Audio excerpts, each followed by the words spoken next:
This is it, guys. You can see by all the insanity in my face, I haven't slept. I've been preparing rotors all night. We skipped all that because that's pretty straightforward, make it work. But this is the moment we put together our first experimental machine block. All the things that you've been seeing up to this point might not be the most interesting to some of you, but it is the most interesting when it's making 1,000 horsepower. And so this is the 3-rotor with all the clapped out parts, machined to insane tolerances, being put together for the first time. So I want to show you guys all the things that are involved. That way, if you see what works, you know what might work, and you could use in your own builds. So check this out. This is a traditional iron block, used, worn. You can see all the circles from it being worn. Same thing over here. All the parts that you've been seeing in these machine videos, they're all used from a broken engine, machined, and just surface checked. We get the semi-peripheral housings and so on. Those are the key players, but here's all the pieces that are involved in this engine. Of course, the main part needs no introduction unless you've never seen a rotary engine before. That is the E-shaft. And so it is a 2-piece E-shaft. It's made by Mazda, that's stock. And we've cleaned off the taper. That's all warmed up, no oils on there, so that way all 3 rotors all connect together and transmit power down to the clutch. We've got rotor number 3, which is actually from the engine from before. It was very loose, very sloppy, so I actually kind of tightened some things up in there. And then the first bearing we've pushed in, that's the rear stat gear. Again, the gear itself is actually used, and you can see a little bit of wear on the teeth, but the bearing is brand new, and it's as tight as we can get it. We are reusing the coolant seals. The engine was together for such a short amount of time. We did heat it up, but they didn't expand, they didn't swell or anything like that, so I feel pretty confident with that. Beneath that is the Apex Seal springs. These are actually a combination of a couple different engines I've torn apart and found the best springs for this. They were flatter, the ones that came out of this motor, because they came from the engine when it detonated. And now we've got rotor number 2, which is also from the engine from previous times. Interesting enough, there is a 20-gram difference between the two, but that's next to nothing. And that one as well was a little tired. You can see a little bit of the marks from detonation when the engine blew back then. And I've tightened it up as well, and that one's ready to go. These are the Apex seals out of the 4-rotor, and I've super glued them together, the little 2 pieces, because I tend to accidentally get those little nibs stuck on the thing as we go to put the rear plate in, and it crushes the little tips. But here's the fun part. All of the dowels. Now, we were going to have dowel bolts made just like the 4-rotor, but we could not get the metal in time. And so we have what is a Frankenstein version of all those. So the little ones you see here, those are little baby 35mm ones. Those actually go in the center of the fat iron and space the rest of the dowels to the correct distance. The dowel's useless if it's only holding on to the iron on one dowel and then the housing on the other. That's not the point. So those little spacers put the dowels in the correct spot. We have 3 shorter dowels, and those are for the front iron, front rotor, because you can't go as deep in the front housing that way. All the rest of them are the usual suspects. Those are the standard dowel. That's 10 dowels. So we have 5 dowels per the engine. So what that means is all the rotors have 5 extra points, not the 2 main ones where the engine's originally located from, that comes from Mazda, 5 more in there. The 4-rotor has 7, this has 5. And so again, this is using the stock dowels. We'll stack them kind of like ammunition. Dowel, build it up, dowel, and because those little short 35mm ones, they all space out right. Then we're actually using solid dowels for the 2 main outer dowels on the rear of the motor. The rear of the motor looks like a 2-rotor, so we used a 2-rotor kit for that. And that brings me to the next fun thing. Elliot from Turbo, as you guys know, is the person that made a lot of what you see behind me possible years ago. He was the first person that believed in the all-wheel drive 4-rotor project. He sent me one of his stud kits. Now this stud kit is a 10mm bolt. It's threaded for the stock engine, and then it comes with a 12-point head that you then bolt on the back. I'm actually using, again, 2-rotor studs, if you want to call them that. So we're using these in replacement of bolts right here. So these are the ones that come from Mazda. They are 2-rotor bolts, essentially. So we are taking out 7 of them, and we're going to be using Turblone 7 stud kit bolts. So now I'm going to have a half-ass stud kit. Sorry, Elliot. Next, we have rotor 1, which is also a rotor I purchased off of RX-7 Club, a guy that's been on there forever. I think I paid $100, and it shows that it's a $100 rotor. It's got some serious scoring from coolant sitting in it, and that's the one thing that could be the Achilles heel to this motor, is those pits and pocks on that. So be aware that that's really what the case is, but that rotor is actually the exact weight of one of the other rotors I had in the motor. We have the front stat gear, same thing, stationary gear, that has a new bearing pushed into it, as you saw earlier. Again, holding that E-shaft in place. I'm very excited about that. And then the old bolts that go straight through the motor. What's really cool about that is 2 of these long ones are gonna have a tomato, a tomato, a tomato, and a tomato.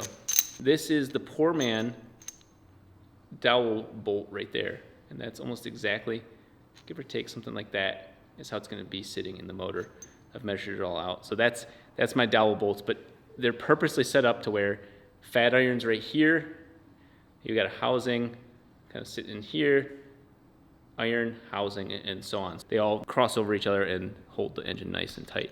So that's super exciting. So 2 of those, that's what we machined in-house, what you saw in the videos. Those are fresh from the top. And then finally, the front rotor is almost like a one rotor by itself. It bolts on bonus. It really is such a weird design. I guess, you know, the 80s doesn't have the sort of CAD that even a shop like this has now. They had to add the front rotor on somehow, and it's just grafted on. So it's got these little short bolts that are meant just for that. A lot of the bolts go through the whole motor, but some go onto the front, some go just to the rear. There you go. So those are all of the pieces that we're going to be using for today's installation. This build would not be possible without Valvoline. And I really mean that. Like, not even like, oh, cool, sponsored product. Literally, this plus my bearings tell the whole story. It's not just, cool, we got products and you don't use them. That is what makes this engine even remotely possible. And you guys can see, these are brand new, nothing touched on these bearings. And you know me, I'll tinker and we'll tear the engine down, or we can pop one of these out, actually relatively easy, and look at the bearing health over time. And I already know it's gonna be excellent. And that's what makes me capable of making this sort of horsepower. Now, this is what the 4-rotor uses, the full synthetic VR1 2050. But that's not even what we're using for this. We're using the off-the-shelf version. I think technically that one's off the shelf too, but this one's actually literally a shelf at AutoZone, O'Reilly's, or whatever else. It's still VR1, it's 2050, but it's not the full synthetic. Still, both of them have an insane amount of zinc, which coincidentally enough, that's the same material that the outside of the rotors are coated on. I used an X-ray scanner and figured that out. So it's neat to see that that's what works, that softer metal, ZDDP, all of that makes this capable of making an insane amount of power. So the oil system is getting completely revamped because the old stock system was just bad, but I'm not gonna flow quality oil through this thing without doing all the right things to the rest of the system. With this build, the only reason it looks like a junkyard build but somehow makes an insane amount of horsepower is because of Valvoline. I'm gonna crack open a cold one with the boys. It's actually kind of cold in here. I'm gonna use this just right there, beautiful golden goodness, and I'm just gonna hit all of my bearings with that. That way when I go for the first start, they're already all done up. And that's actually the same oil that we're gonna be using on there. So, you know, there's some people that'll subscribe to the theory that, you know, you use a certain oil and it does impregnate the metal and all that. I don't have enough experience with that, but this is the oil that's gonna be on these bearings. This is the oil it's introduced to now. So this isn't like those other ads where you just talk about it and set the product down. I'm literally using the product as the prep for this engine. Just lightly coating all these surfaces. So you can see I lapped some of these irons by hand, and that shows you where the wear is, just that little bit down, but used parts going into this block. Also, for those of you guys wondering, we're using a Racing Beats Racing oil pressure regulator, so slightly higher, I assume. This is the moment. So we are going to reuse the coolant seals. Just to remind anybody that's new, this is a break in the coolant seal. And that spot right there needs to go near the coldest part of the iron. It's just gonna slip and slide until we put some Vaseline in there. Hopefully it didn't swell overall, but we'll find out. You guys saw it, I didn't even use much at all. I think it only got up to like 140 degrees Fahrenheit. I think we'll be okay. I just got a spare set just in case. Unfortunately, the outer ones just sitting in part of the Vaseline, as I've read before, swelled. That's a no-go. The inner ones we can reuse. That I don't feel bad about. So I got a little wild with doing up the pedestal legs with this silicone. I made one of the old outer rings fit, this one. It's under some pressure, so I'm risking that because I don't have any more. Get these legs for the oil pan. That means that housing is on this side, so I'm making sure I don't forget these O-rings. And we are going to use these solid dowels, doing external oil mods. That went in like so. That is now locking in whatever craziness is under there. Now we have limited time because I don't want this to dry before these legs get dry. So we'll go ahead and put the other O-ring on. So this is rotor 2. So I'm using this more like a temporary glue than anything else. And then I'll also make sure these corner seals are in the right direction because my God, when they go off center, it's horrible. Nice and smooth there. Nice and smooth there. There. As soon as we set it down and start to rotate it, that's where we run into problems. Hook it onto that stack here, just right there, and set it down. If I start rotating it, that's when we're gonna screw up the bottom corner seals. It's actually time to put in the apex seals for this one. I always crush the corner tips right there. This time I super glued them together. I hope they don't pop off while I'm trying to do this. Past the corner seal spring, I'm gonna put this one in to this little notch on both sides. There we go. Prevent it. So we'll get this little guy in, please.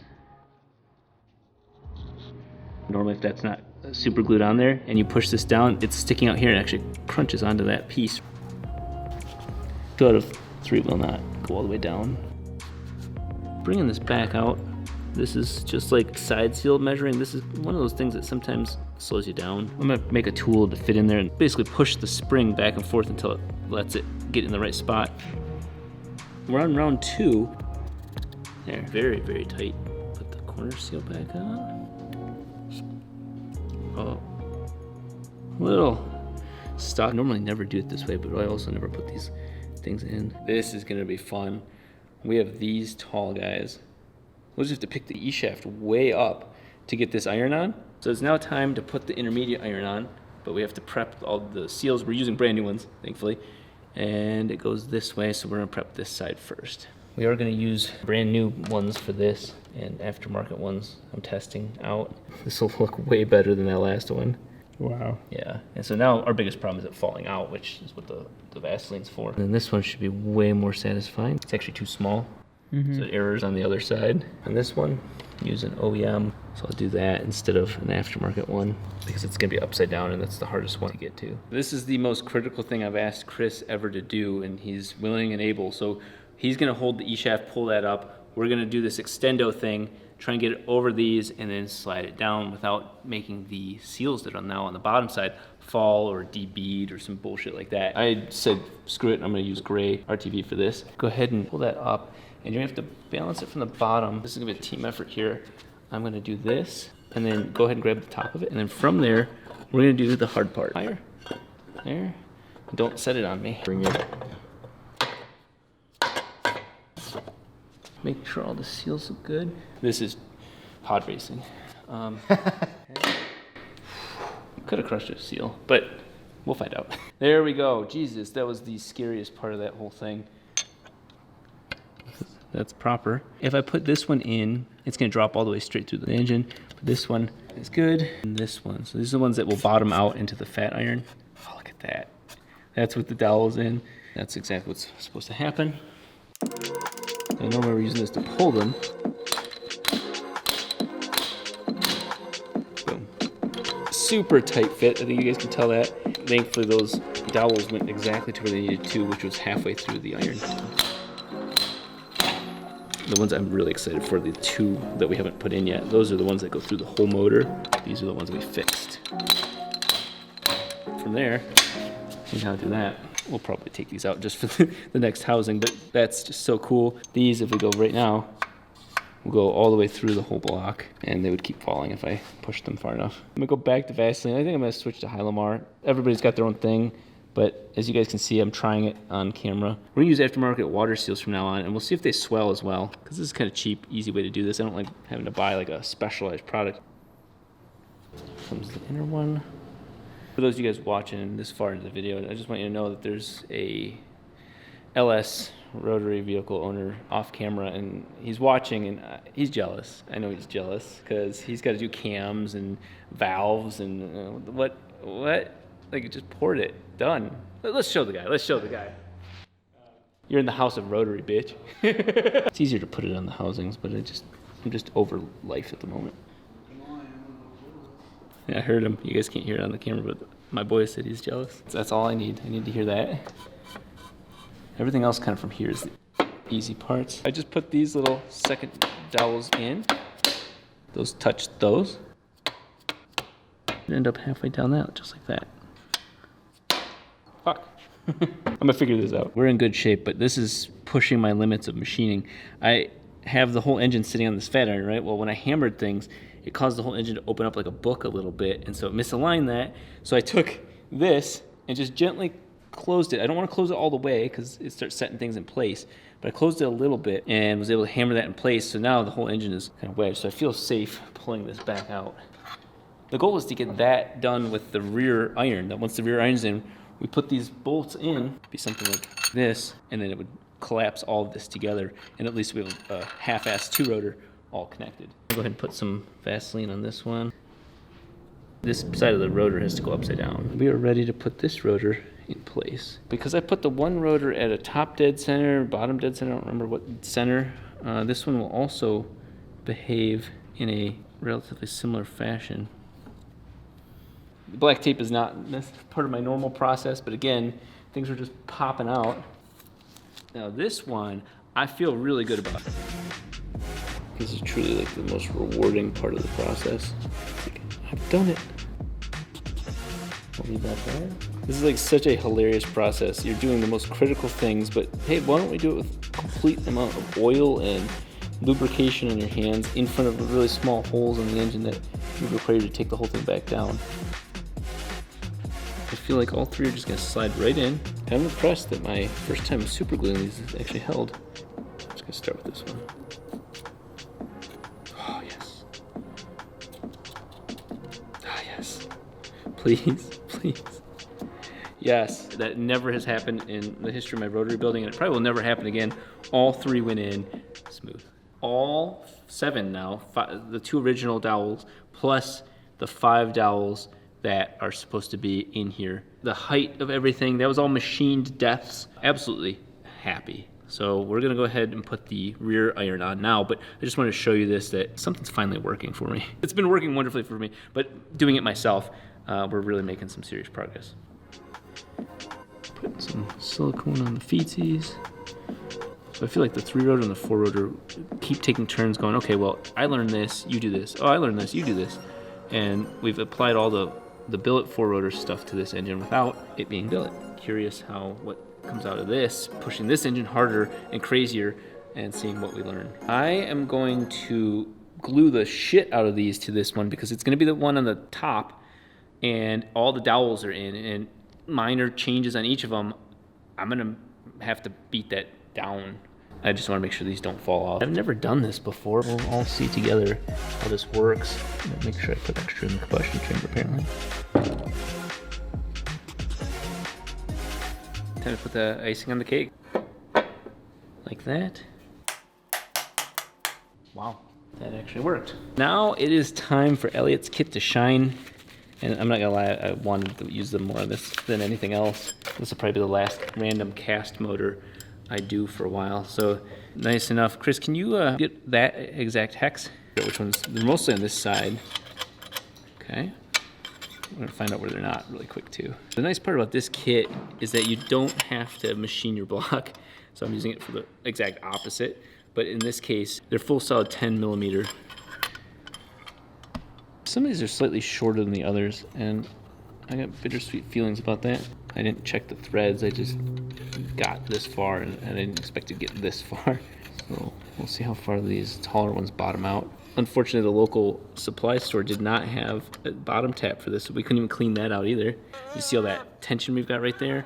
That's a perfect reason for having studs, because that tension would mess up your torque reading for when you're actually torquing it together, because now that the threads are all like causing this sort of resistance, so you think that you're torquing your engine to spec when you're not. Yeah, look at that. I couldn't think of a better way to sell these things than this right here. You don't need to make it crunch down on the bottom. There's no reason. We're pulling on all those threads down there, and then we'll add the torque up here as well. Oh, those go down lower first because they're the ones that are doweled. So they go past all the thread that was there and hit halfway down on thread. That makes sense. We're gonna silicone the base of these and then use these on top of that. I'm just gonna do this.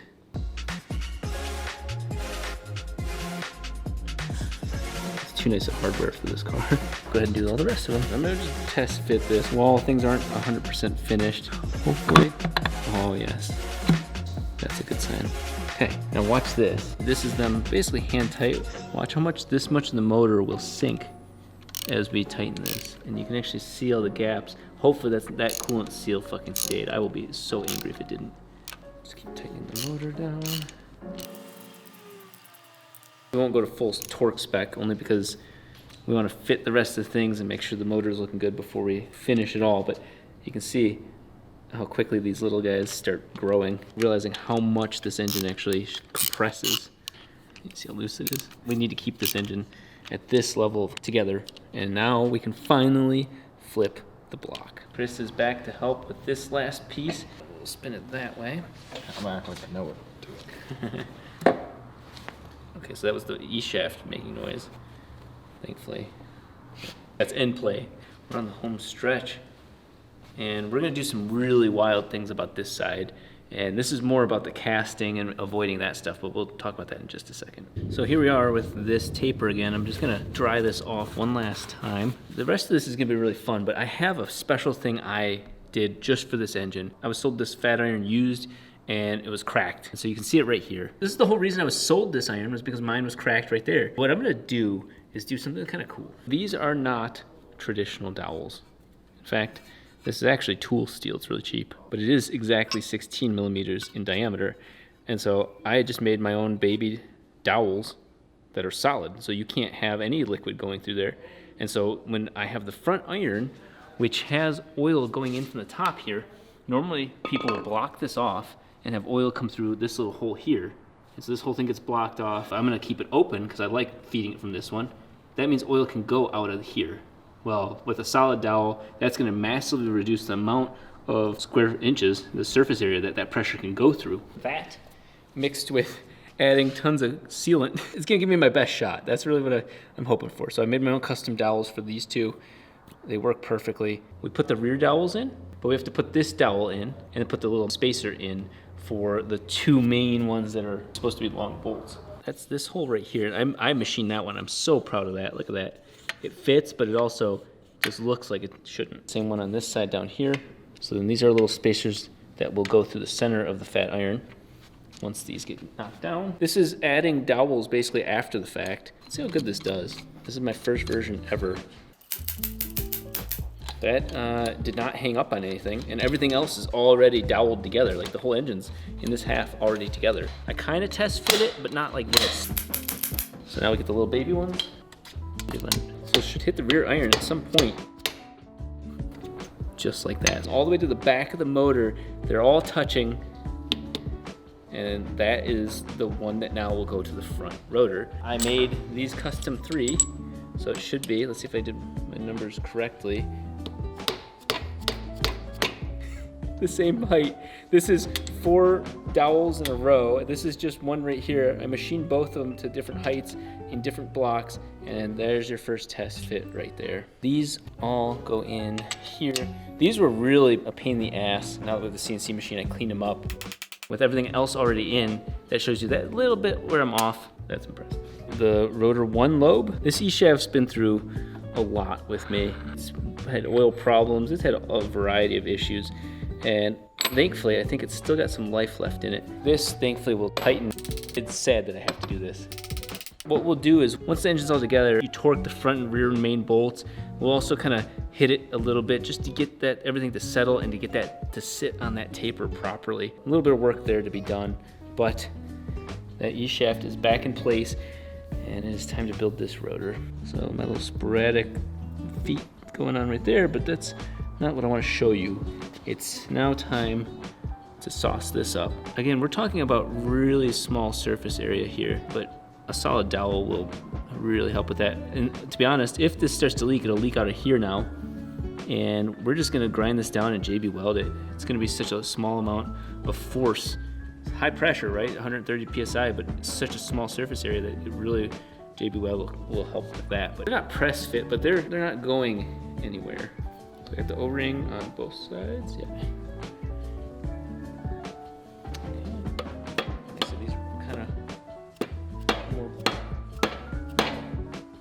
press fit. I wonder at what point this engine is just gonna break off that center iron. It's starting to weigh more. That's pretty solid, and then it'll pull itself down further as we go. Let's get these legs juiced up. We are finally on rotor 1. This is the worst area of it. So you'll see what I see. I'll still push it, and I think that because it has ethanol, that won't be as big of a problem. But we've just moved these. Okay, should be pretty close to a top dead center or something like it.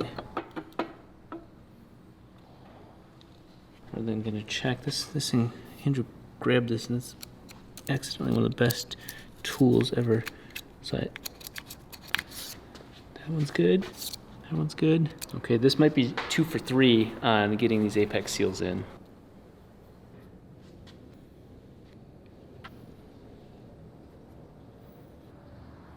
Normally when I'm by myself late at night and I'm doing stuff, it's just fun to vibe out. Obviously I try and film it for you guys, but even me just as a person, this is what I love to do. And sometimes I forget to talk. Man, that super glue works really well. What do you think? Mm-hmm. Yeah. Oh, yes. There was my 2 for 3. I meant rotors, but I guess I'm gonna say seals this time. So close. There we go. Put this little guy back in. All of those are in. We got nice and springy side seals, and even with the weird shit that I clearanced, they're really tight. So they're not binding up at all, but I think they're like 3 to 4 thousandths of clearance when you push this all the way over and measure between these two things. I had to get extra long ones because for some reason this rotor was slightly longer than anything else I had. I'm gonna put the dowels in. Time for my weird dowel lengths to go back in. A short one, a long one. This one's a short one. This one's a short one, and this one's a long one. And with the power of suggestion, that's the best I can do at this exact moment. I gave it my all. You can tell those holes are nice and tight. I cleaned up the ones that existed, so they were squared off, and I'm so excited to push this engine hard. I'm actually putting Valvoline on here. See how that rust? I caught it a little bit, but I'm disappointed in myself for thinking that WD-40 would work in this situation. It's time for the last seals. We got the legs done on that part. See this little mark right there? I'm just gonna slather it on. In theory, this would be the easy one to take out because this is the front one. Of course, it's still taking our whole engine apart. I think one positive to this way of doing it is that now instead of just worrying about the extra stuff on the bottom feet, it's all over the whole motor. Got that going for me. Put a skim layer right in there. Smoking crack, thinking this might work. Coolest side. I'm losing my mind. We'll have to gently tap this one on. It's the culmination of all the dowel bolts. They do locate. Tap. It's really impressive to me that this is working. All of these holes are machined, and we'll put the bolts in a second to see if they all line up, but all of that was done. My measurements, one off for this motor, 2 different things at once. Brand new front bearing, put it upside down. I think that's a good sign. We'll hold on to that for a second, and we'll put these bolts in. So 2 of these I had to machine right before this video was filmed. I had to machine this hole. Oh yes, look at that. Those were drilled by hand real quick. I'm not using these to locate the block. I didn't want that to be too tight because then it could potentially move the block, and that's not a dowel. That's nuts. These are all me doing code measurement, not eyesight measurement. And so they're all falling straight into the threads. You can see the one I did first. Oops.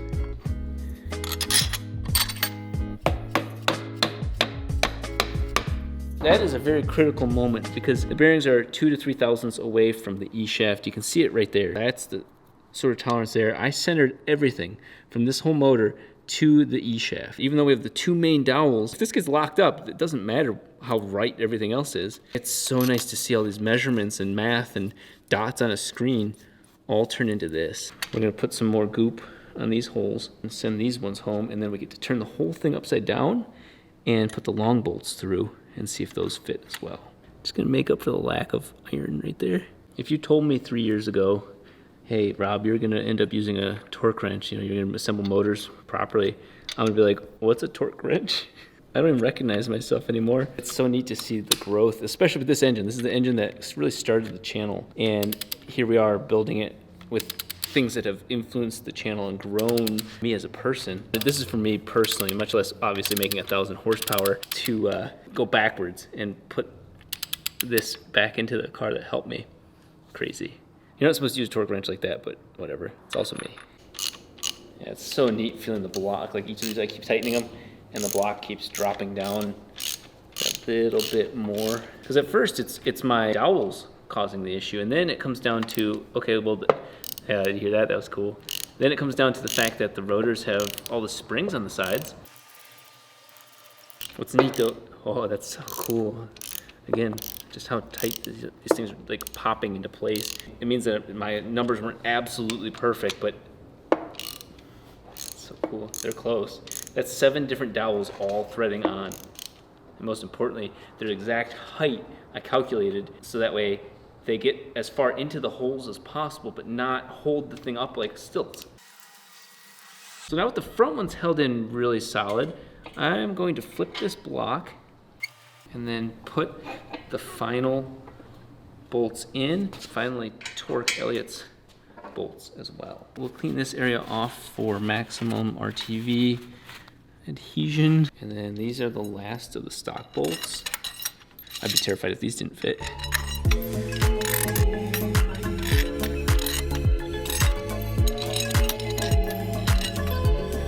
After doing a little bit of this, it's kind of neat to see this.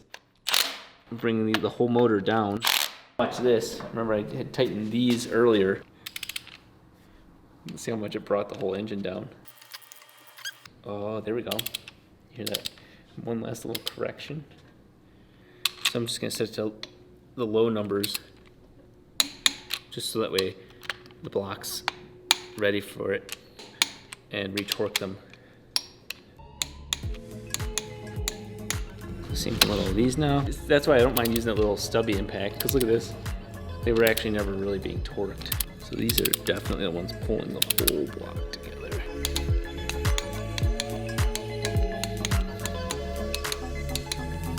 But with the block 90% torqued to spec, this comes the most critical moment for me. I'm gonna simply place my hand under the very bottom of the E-shaft, and I'm gonna pop it. Yeah.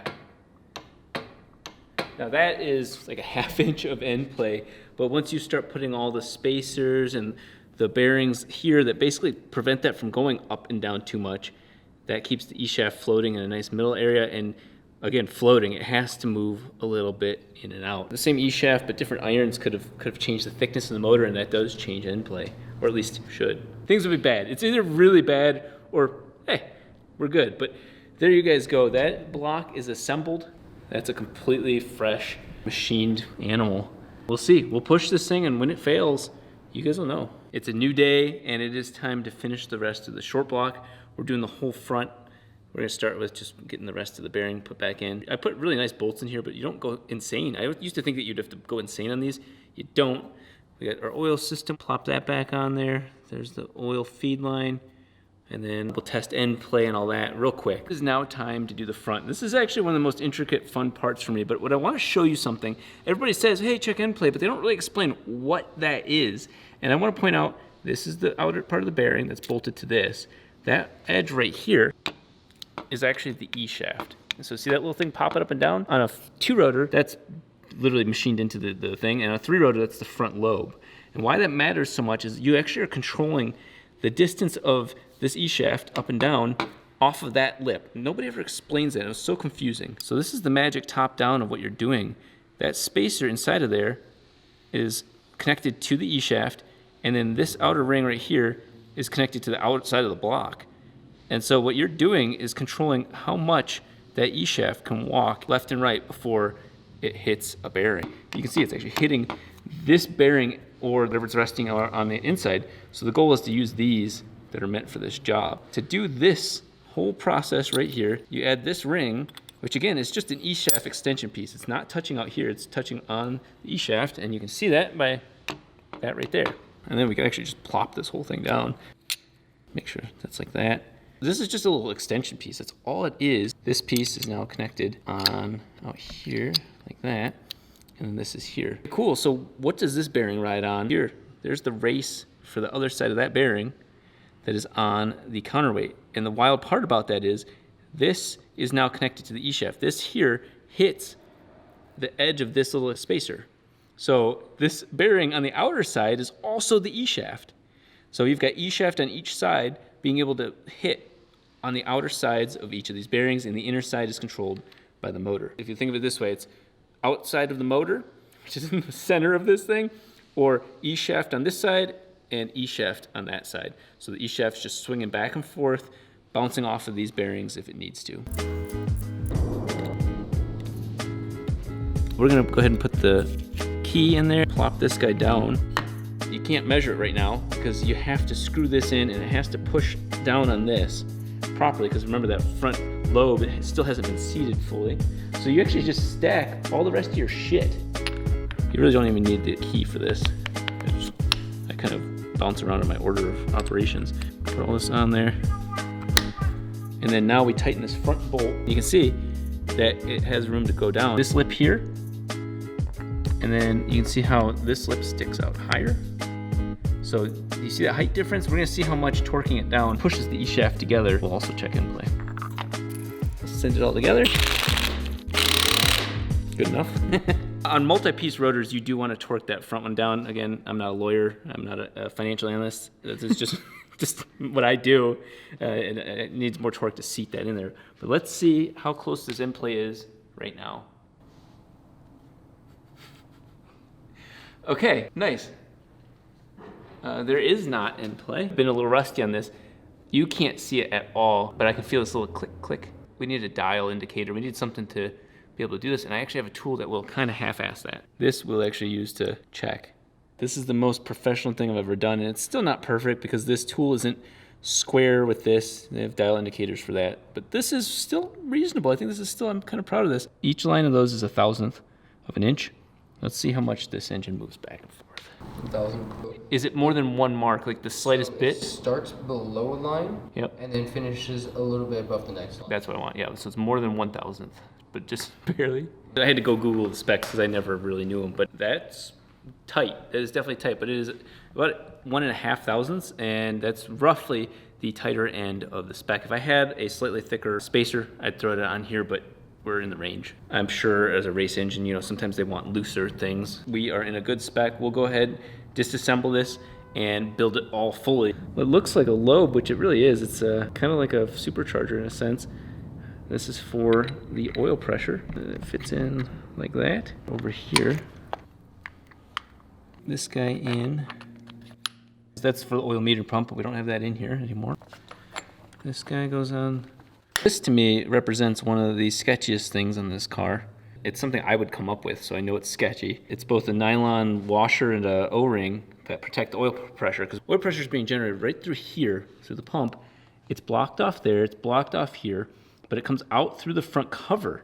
So the front cover has to be tight, these have to be tight, otherwise the oil is just gonna spray out here and you'll never make it back to the engine. But this one, if you really wanted to, you could avoid the front cover, block this, and have pressurized oil come out of here. Before we put this last nut and shit on there, this goes on.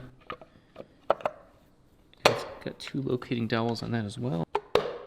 We'll go back to this. Make sure you line up with the thing there. Good. Finally time to flip it upside down and not forget the oil pickup. I've done that once before as well, but thankfully I caught it before I put the oil pan on. So we have this, and then we have those 2 thinner bolts. We're now gonna put on an oil pan. Why this is such a big deal to film is this oil pan is bent and it's all warped. So we're gonna put a ton of this, especially on the front half of the motor, because we're gonna actually use these bolts to flatten the oil pan. That's how bad this is.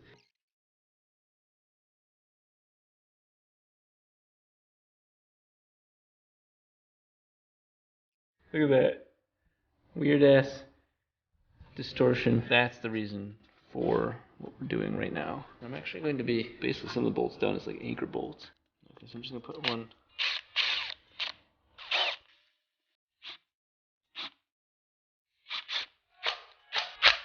There's a lot of, should be the last time we use this, and it's not, but we should be the last time.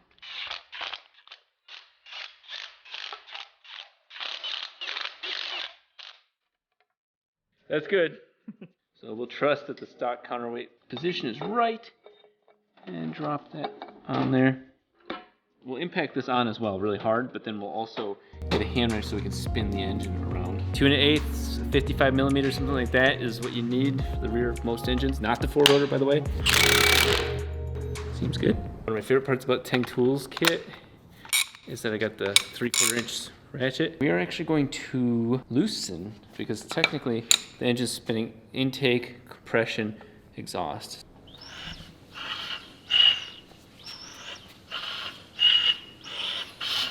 You have to spin the E-shaft 3 full times to actually get every rotor and every side of every rotor. It looks cooler this way.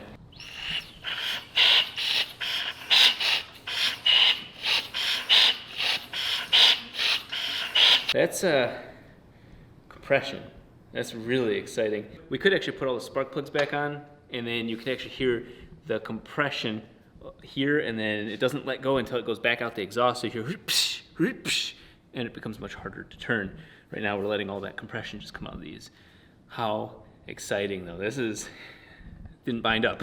So I'll take what I got, but I'm so ready to put this motor back in the car. One last little shot for the road.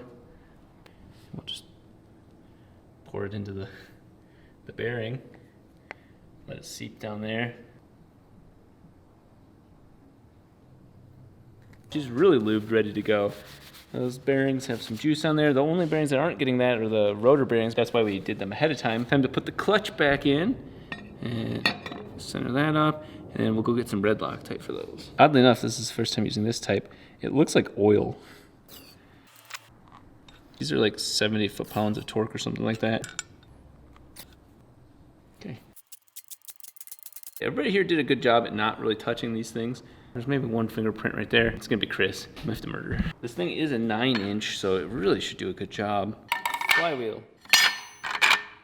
Pressure plate there. You guys from X Clutch watching this, I basically turned one of these bolts into a set screw. Torqued it, but this says right here 13 foot-pounds. That's not as much as you think it is. Because we have to tighten all these down, and then it'll pressurize the clutch, torque them down after that. That's why this one, the torque really matters a lot. And this is one of the few times where I'll be really particular about star pattern. We're gonna go through the whole process of installing this, but we're gonna do a real quick montage. You've seen us install this. Even though I'm still proud of this motor, it's quick. We'll get back together and back in. But nice little time lapse, a little music, a little jazz, you know, music, and we'll be back into getting this car running and taking our first drive. Biggest thing I have to worry about is the fact that the 20B has that oil line pickup right there, and the previous owner broke this off, and the thing we just spent all that time making, I hope it fits. If this steering hits as this engine goes down that little bit, it is what it is, and it might break the steering off. Oh, it might clear. It might clear. But yeah, that bottom.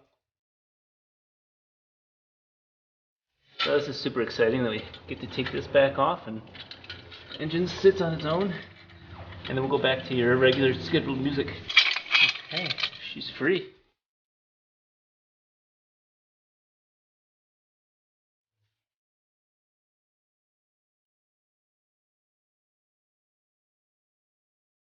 Finally time to put the turbo parts back on.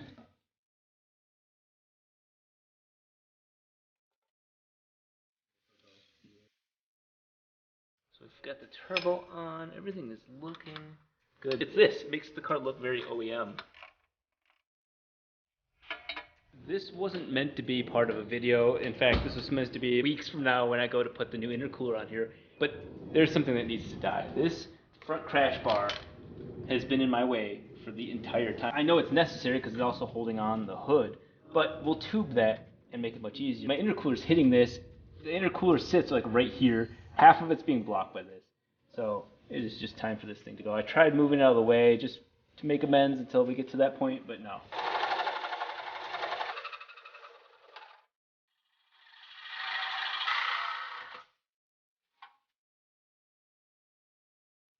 This is my first time welding tubing. I'm actually reusing old parts because I don't want to pay for new ones and destroy them. This one's going to go up and over the power steering.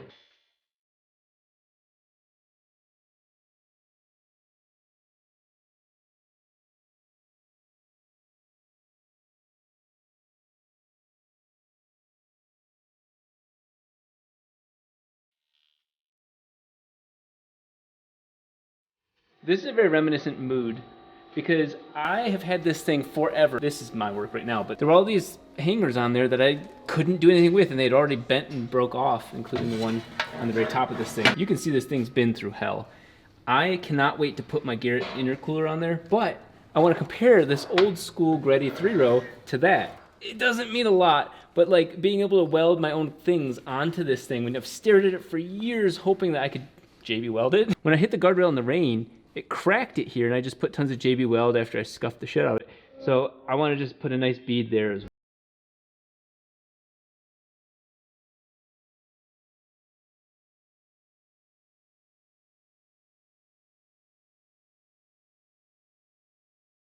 Way out there, but that's not my biggest worry. I just wanted to make sure I didn't start melting shit. But yeah, there's all the JB weld coming out.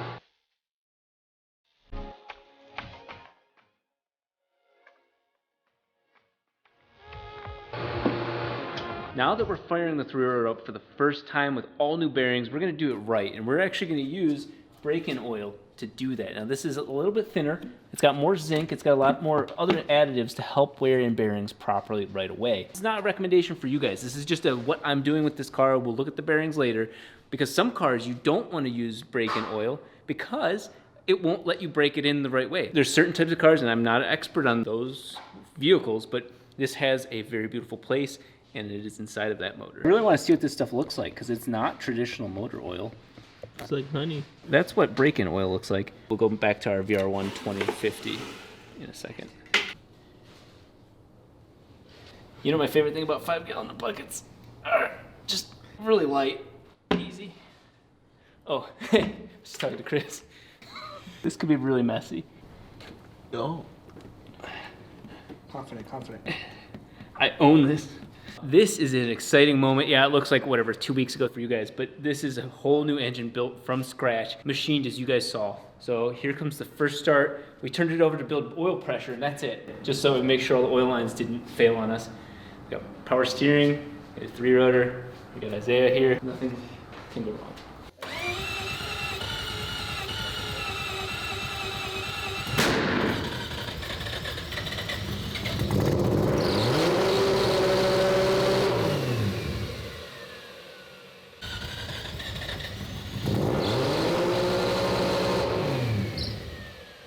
Okay, that's nuts. And so I'm seeing that we can start it over and over repeatedly. We got beautiful oil pressure.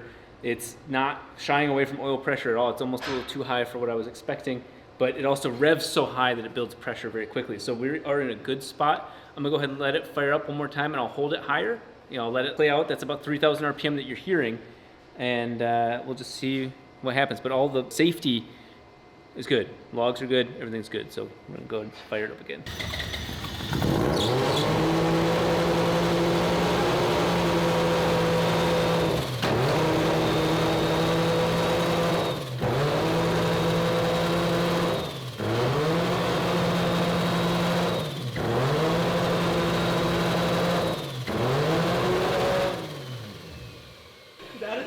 Semi-P-idle, but like in max. That's crazy. That's the brap, but it's very slow. Brap.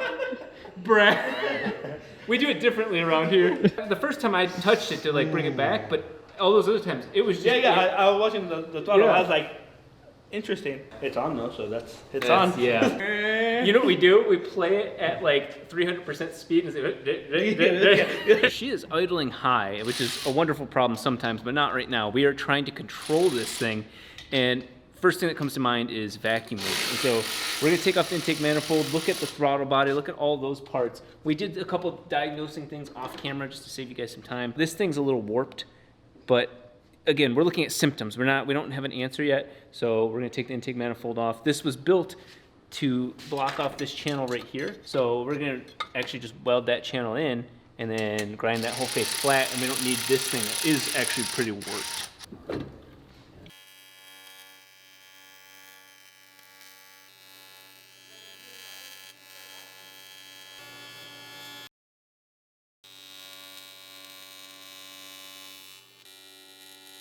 Just a quick, resurface and weld.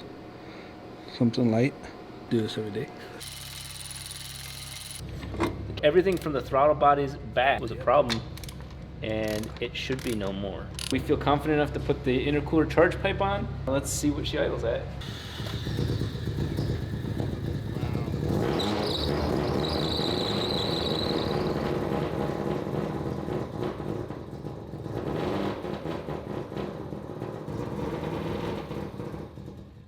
That's just me holding it at like 1100, 1200, which it could go 1400.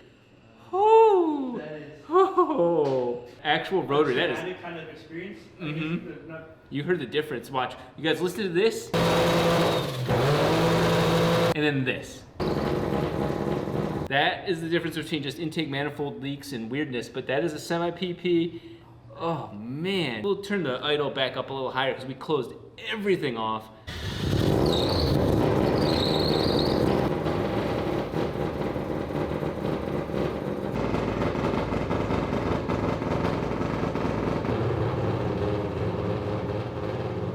With this where it's at, it's finally time to back out of the garage, and so we're gonna try and do it under its own power. The only thing that could stop me is the T56 reverse lockout, so we'll see.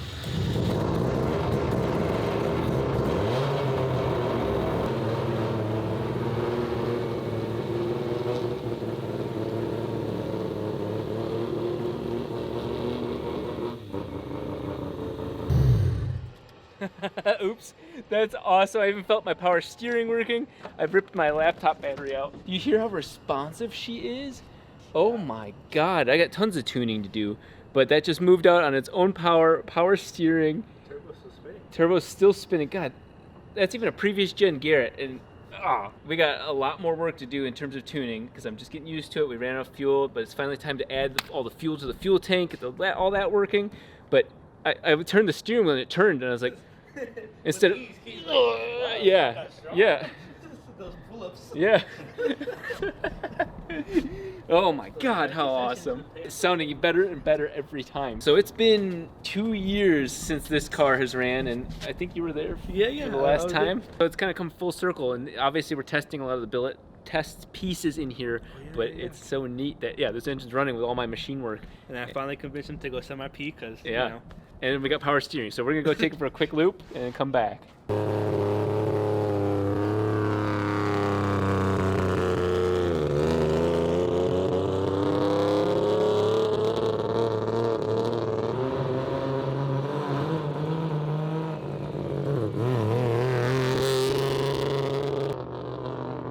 That door just popped open, so I'm like, okay. And it popped it back in. She was running really lean. That's my fault. Again, getting used to tuning it. So she was running about with 20% less fuel, 15% less fuel. Obviously, what I was actually having to do, I was cheating and using fuel enrichment. So I was giving it gas, and that's when you heard it sound good, was because it was dumping extra fuel in and it was back into normal. So you hear it getting into the normal spot. Oh my God, power steering was, it's not right on this car at all. And what's really funny is there's something disconnected because I went up the ramp over here and it was like this. This car is gonna be one bad mamma jamma. This is just absolutely, I gotta say, it's giving me all the beans.